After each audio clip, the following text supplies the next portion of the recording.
નમસ્કાર વિદ્યાર્થી મિત્રો, આપણે ધોરણ 11 એકાઉન્ટ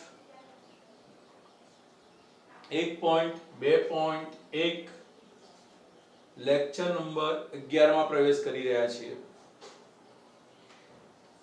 પ્રકરણ 1 માં 10 લેક્ચર નો આપણે અભ્યાસ કર્યો. પ્રકરણ 1 માં બે ભાગ હતા, હિસાબી પદ્ધતિ અને તેના પારિભાષિક શબ્દો. અત્યારે તમારા લેવલમાં નામાના પારિભાષિક શબ્દો સવિશેષ મહત્વના છે. 46 જેટલા પારિભાષિક શબ્દો એમાં આપેલા છે અને આપણે એ અને એ સિવાયના વિશેષ શબ્દોનો પણ અભ્યાસ કર્યો. એ શબ્દોનો આગળ હવે ઉપયોગ કરવાનો સમય પાકી ગયો છે.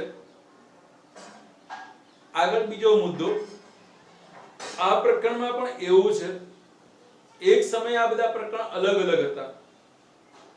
આજે પ્રકરણોનો સમન્વય થઈ ગયો છે, એટલે એમાં આપણે પ્રકરણ 2 વ્યવહારોની દ્વિઅસર, નામાના ચોપડે દરેક વ્યવહારની બે અસરો લખવામાં આવે છે.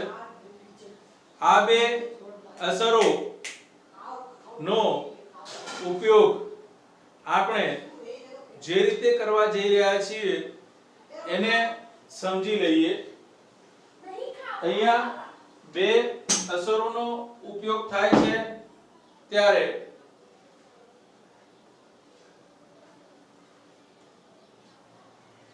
વિદ્યાર્થી મિત્રો થોડુંક ડિસ્ટર્બન્સ છે, ક્ષમા છે.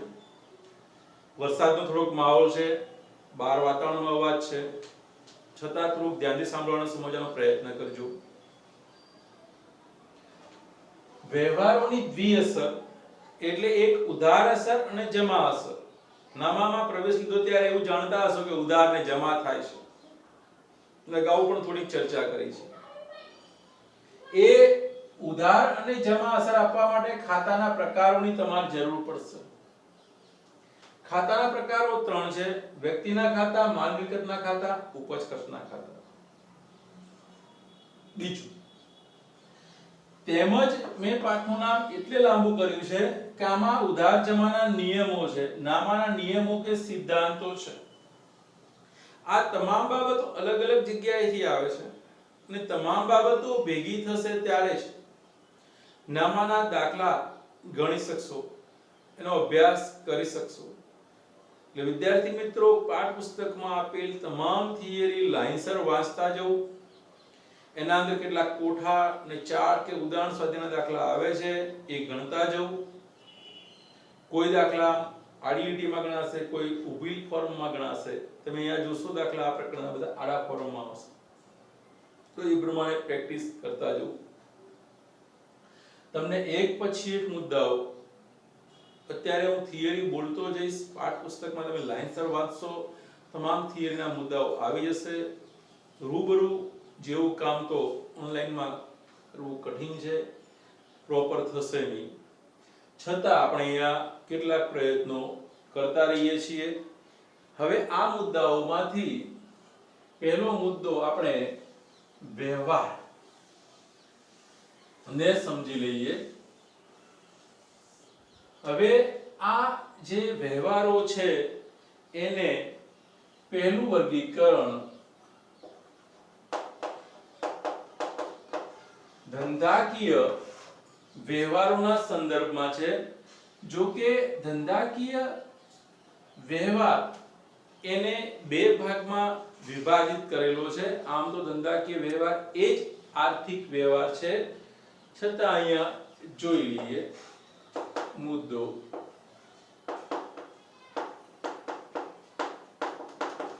આર્થિક વ્યવહાર. ધંધાકીય વ્યવહારમાં આર્થિક વ્યવહાર. તો આર્થિક વ્યવહાર એટલે શું? તો જે વ્યવહારને નાણાકીય મૂલ્યમાં માપી શકાય તેવા વ્યવહારને આર્થિક વ્યવહાર કહે છે. જેમાં રોકડની લેવડ દેવડ થતી હોય કે લેણદાર દેવાદારના સંબંધો ઊભા થતા હોય તે આર્થિક વ્યવહાર છે. જે વ્યવહાર નામાના ચોપડે લખાય છે તે આર્થિક વ્યવહાર છે. હવે આર્થિક વ્યવહારમાં પણ ત્રણ ભાગ પાડીએ છીએ. એમાં રોકડ વ્યવહાર, ઉધાર વ્યવહાર અને અન્ય વ્યવહાર. હવે રોકડ વ્યવહાર સાથે બેંકના વ્યવહારને પણ લઈ લઈએ છીએ. ઉધાર વ્યવહારને શાખના વ્યવહાર પણ કહે છે અને અન્ય વ્યવહારને એક વિશિષ્ટ વ્યવહાર પણ કહે છે. આ એક વિભાગ છે. બીજો વિભાગ અહીંયા બિન આર્થિક વ્યવહારોનો છે.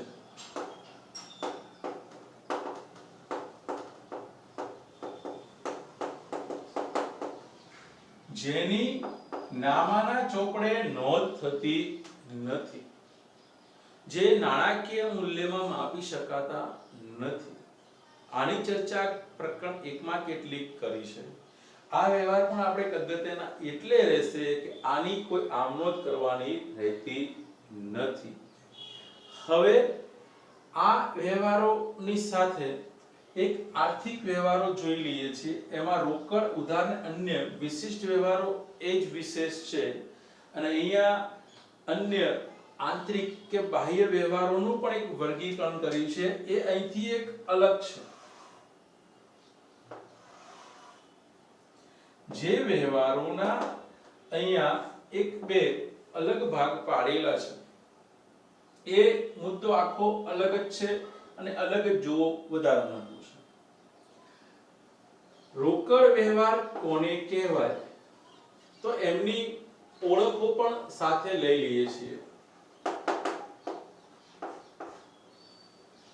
ઓળખ જે આવે છે એ ઓળખને પણ અહીંયા આપણે લઈ લઈએ છીએ કે ઓળખ કઈ રીતની છે.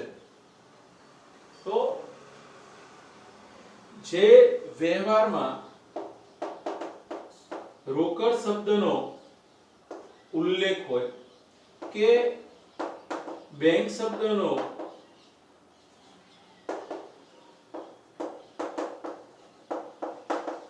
ઉલ્લેખ હોય તો એ રોકડ વ્યવહાર છે. તેની સાથે સાથે વ્યક્તિના નામનો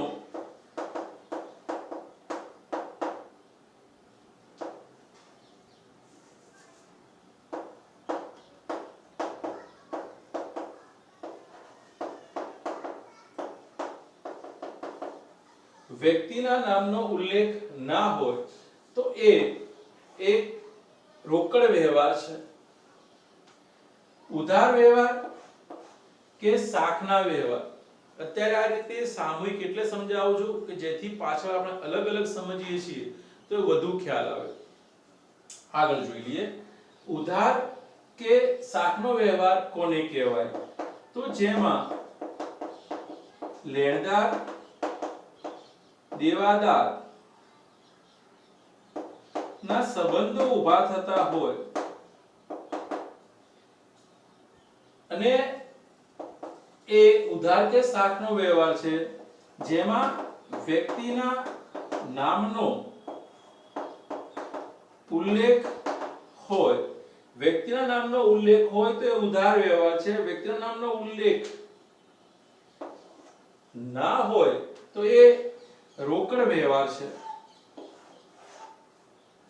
હવે અન્ય વિશિષ્ટ વ્યવહાર જે રોકડ વ્યવહાર કે ઉધાર વ્યવહારમાં સમાવેશ થતો નથી તે અન્ય વિશિષ્ટ વ્યવહાર છે. અહીંયા જોઈ લઈએ તો અન્ય વિશિષ્ટ વ્યવહાર એમાં રોકડની લેવડ દેવડ થતી નથી. બેંકની લેવડ દેવડ થતી નથી. લેણદાર દેવાદારના સંબંધો ઊભા થતા નથી, છતાં એને નાણાકીય મૂલ્યમાં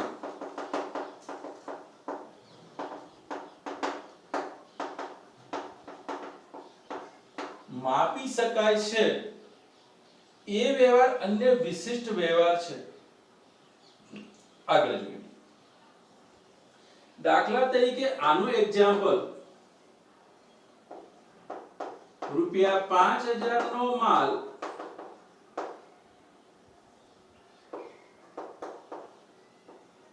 ખરીદ્યો. ₹5000 નો માલ ખરીદ્યો, કોની પાસેથી ખરીદ્યો કોઈ ઉલ્લેખ છે નથી, તો એ રોકડેથી જ ખરીદ્યો હશે. એટલે રોકડ શબ્દનો ઉલ્લેખ હોય તો પણ એ રોકડ વ્યવહાર છે, ના શબ્દનો કોઈ હોય ઉલ્લેખ તો પણ એ રોકડ વ્યવહાર છે. પણ ₹5000 નો માલ વિજય પાસેથી ખરીદ્યો. ₹5000 નો માલ વિજય પાસેથી ખરીદ્યો. અહીંયા વ્યક્તિના નામનો ઉલ્લેખ છે વિજય. અહીંયા એ વ્યક્તિ જીવંત વ્યક્તિ પણ હોઈ શકે, અન્ય વિશિષ્ટ વ્યક્તિ પણ હોઈ શકે, એની ચર્ચા આપણે પછી કરીએ છીએ. પણ ઓળખ માટે એ વિજય પાસેથી માલની ખરીદી કરી છે.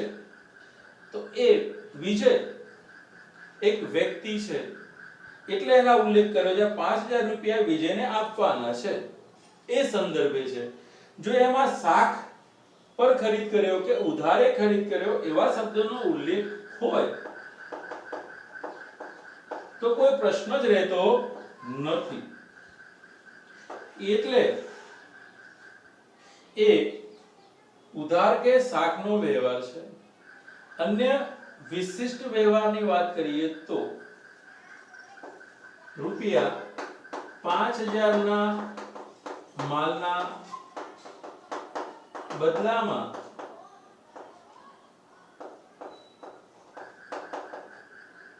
સાયકલ કે મોટરસાયકલ લખી દઈએ આપણે. 5000 ના બદલામાં બાઇક ખરીદી. ₹5000 ના માલના બદલામાં બાઇક ખરીદી. આમાં કોઈ રોકડ જતી નથી, એ રોકડ આવતી નથી, એટલે આ રોકડ વ્યવહાર તો નથી. સામે બીજો મુદ્દો કે લેણદાર દેવાદારના સંબંધો ઊભા થતા નથી. લેણદાર દેવાદારના સંબંધો ઊભા થતા નથી મતલબ ભવિષ્યમાં કોઈ પણ પ્રકારની લેવડ દેવડ કરવાની રહેતી નથી. એટલે પણ આ રે ઉધાર કે શાખનો વ્યવહાર છે. એ બાબત સાથે આપણે એ સમજી લઈએ કે આ વ્યવહારમાં લેણદાર દેવાદારના સંબંધો ઊભા થતા નથી, એટલે ઉધાર કે શાખનો વ્યવહાર છે. હવે આ જ વ્યવહારોને તમને એક અલગ મુદ્દામાં સમજાયેલા છે. પાઠ્યપુસ્તકમાં તમને અહીંથી સીધા બે ભાગ પાડ્યા છે. પાઠ્યપુસ્તકમાં તમે જોશો તો આર્થિક વ્યવહારમાં પછી બે ભાગ પાડ્યા છે. પછી રોકડ વ્યવહાર, ઉધાર વ્યવહાર, રોકડ વ્યવહાર અને આંતરિક અને બાહ્ય વ્યવહારના ભાગ પાડ્યા છે. ત્યાં જરૂર નથી, અહીંથી જરૂર છે. જોઈ લઈએ. આંતરિક વ્યવહાર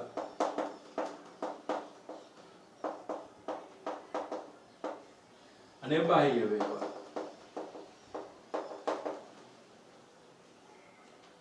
તો આંતરિક વ્યવહારમાં જોઈએ.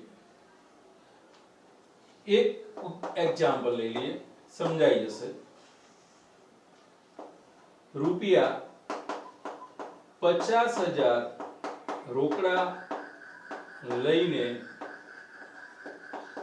શ્રીરામે ધંધો શરૂ કર્યો. અહીંયા ₹50,000 રોકડા લઈને શ્રીરામે ધંધો શરૂ કર્યો છે. અહીંયા જે 50,000 રોકડા લીધા તો રોકડ શબ્દનો ઉલ્લેખ છે, એટલે આ વ્યવહાર રોકડ કે બેંક શબ્દનો ઉલ્લેખ હોય તો એ રોકડ વ્યવહાર છે.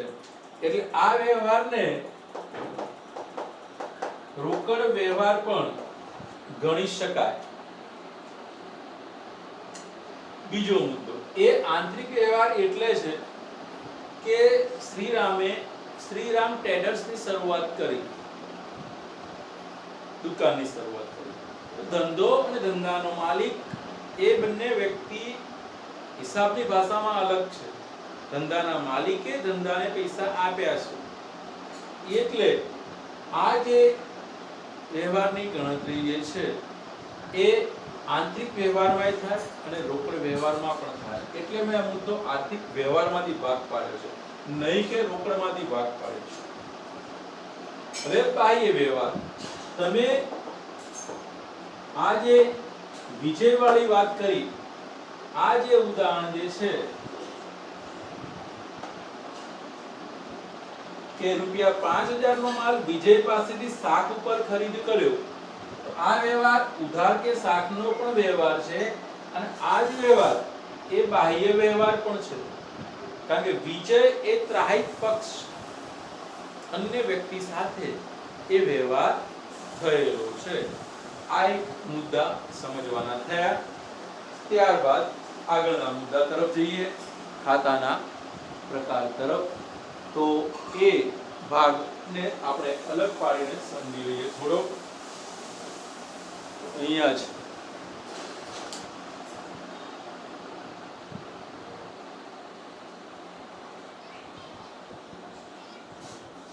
તો ધંધાકીય વ્યવહારમાં આપણે એની ઓળખ સહિતના મુદ્દાઓનો અભ્યાસ કર્યો. હવે નેક્સ્ટ ટોપિકમાં આપણે ખાતાના પ્રકારો વિશે પણ અભ્યાસ કરવો છે.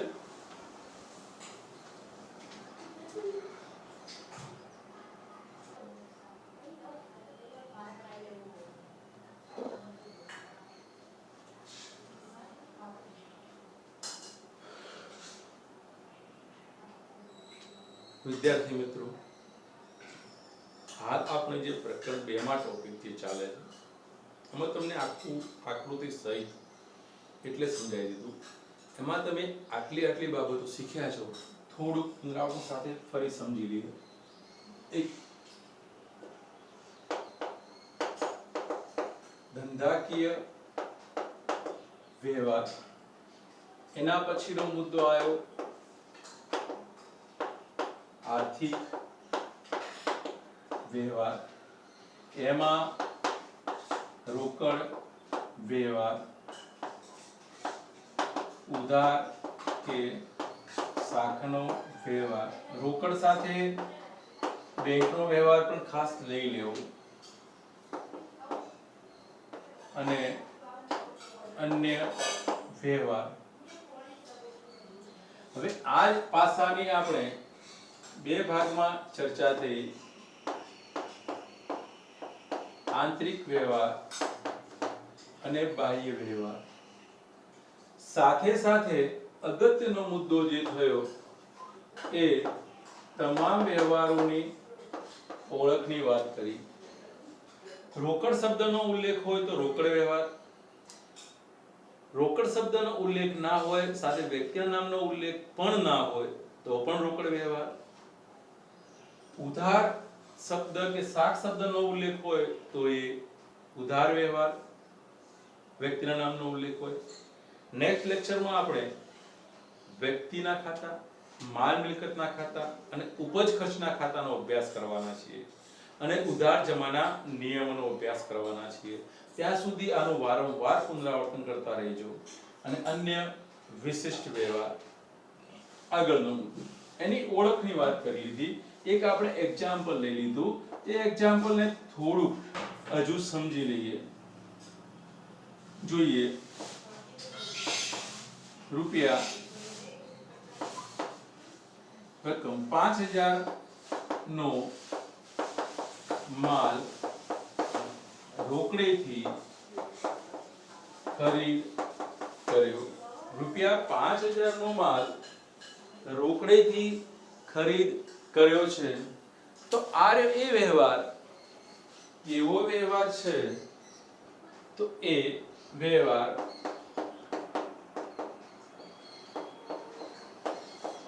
રોકડ વ્યવહાર છે, કારણ કે રોકડ શબ્દનો ઉલ્લેખ છે. ચલો બીજું, ₹5000 નો માલ ખરીદ કર્યો. અહીંયા રોકડ શબ્દનો કોઈ ઉલ્લેખ નથી, તો પણ એ રોકડ વ્યવહાર છે. આગળ જોઈ લઈએ. એટલે આ બંને વ્યવહાર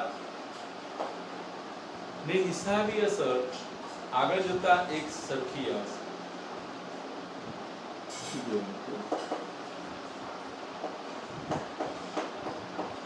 5000 નો માલ વિજય પાસેથી શાક પર ખરીદ કર્યો. શાક ઉપર ખરીદ કર્યો, તો આ વ્યવહાર કેવો છે? શાક શબ્દનો ઉલ્લેખ છે. આ વ્યવહાર ઉધાર કે શાકનો વ્યવહાર છે. એના એ મુદ્દાને ₹5000 નો માલ વિજય પાસેથી ઉધારે ખરીદ કર્યો, તો એ વ્યવહાર કેવો છે? ઉધાર કે શાકનો વ્યવહાર છે. બીજો મુદ્દો,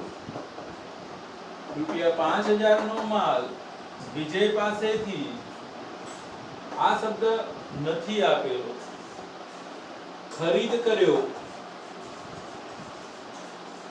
તો પણ આ વ્યવહાર ઉધાર કે શાકનો વ્યવહાર છે. ₹5000 નો માલ વિજય પાસેથી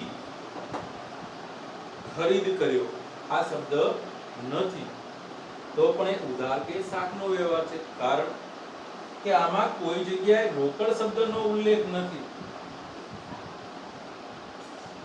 પરંતુ જો એમ કરીએ, ₹5000 નો માલ રોકડેથી વિજય પાસેથી ખરીદ કર્યો. હવે વિજય શબ્દ સાથે રોકડ શબ્દનો ઉલ્લેખ છે, તો એ વ્યવહાર કેવો થયો? વિચાર. ₹5000 નો માલ, ચલો અહીંયા પૂરું લખી દઈએ. ₹5000 નો માલ, ₹5000 નો માલ રોકડેથી વિજય પાસેથી ખરીદ કર્યો. આ વિજય પાસેથી ખરીદ કર્યો, વ્યક્તિના નામનો ઉલ્લેખ છે, પણ સાથે રોકડ શબ્દનો ઉલ્લેખ છે. તો આ વ્યવહાર કેવો થયો? તો પ્રાયોરિટી રોકડેથી ખરીદ્યો છે, વિજયનું નામ તમને આપ્યું છે, એ ખાલી ગુંચવવા માટેનું વધારાનું નામ છે. વિજયને હવે આગળ યાદ રાખવાની જરૂર રહેતી નથી, વિજય શબ્દના નામની જરૂર રહેશે નહીં. આ વ્યવહાર રોકડ વ્યવહાર છે. તો આ ત્રણ વ્યવહાર રોકડ વ્યવહાર થઈ ગયા. અને આ નીચેના જે વ્યવહારો જે છે એ સિવાયના, એ ત્રણે ઉધાર વ્યવહાર થઈ ગયા.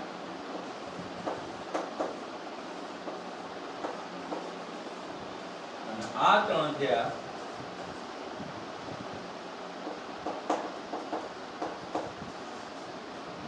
અને પેલો જે ઉદાહરણ લીધું હતું કે ₹5000 ના બદલામાં મોટરસાયકલ કે બાઇક ખરીદીએ છીએ, તો ફર્નિચર ખરીદીએ છીએ, તો એ અન્ય વિશિષ્ટ વ્યવહાર છે. અને વિજય સાથેના જે વ્યવહારો થયા એ બાહ્ય વ્યવહાર થયા, ધંધાના માલિક સાથે કે અન્ય વ્યક્તિ સાથે થાય તો એ આંતરિક વ્યવહાર છે. વિદ્યાર્થી મિત્રો, નામામાં ઘણું બધું જ અગત્યનું ભણવાનું રહે છે. અત્યારથી આપણે આ પાયો મજબૂત કરવાનો છે. એટલે પાઠ્યપુસ્તકનો અને વોટ્સઅપ માધ્યમ દ્વારા તમને ગૃહકાર્ય જે પણ આપવામાં આવે નિયમિત કરતા રહેશો, તો અને તો જ આગળનું કામ કરી શકશો, નિંદર કરવાશો. આભાર. નિયમિત કામ કરશો, કોઈ જ તકલીફ પડશે નહીં.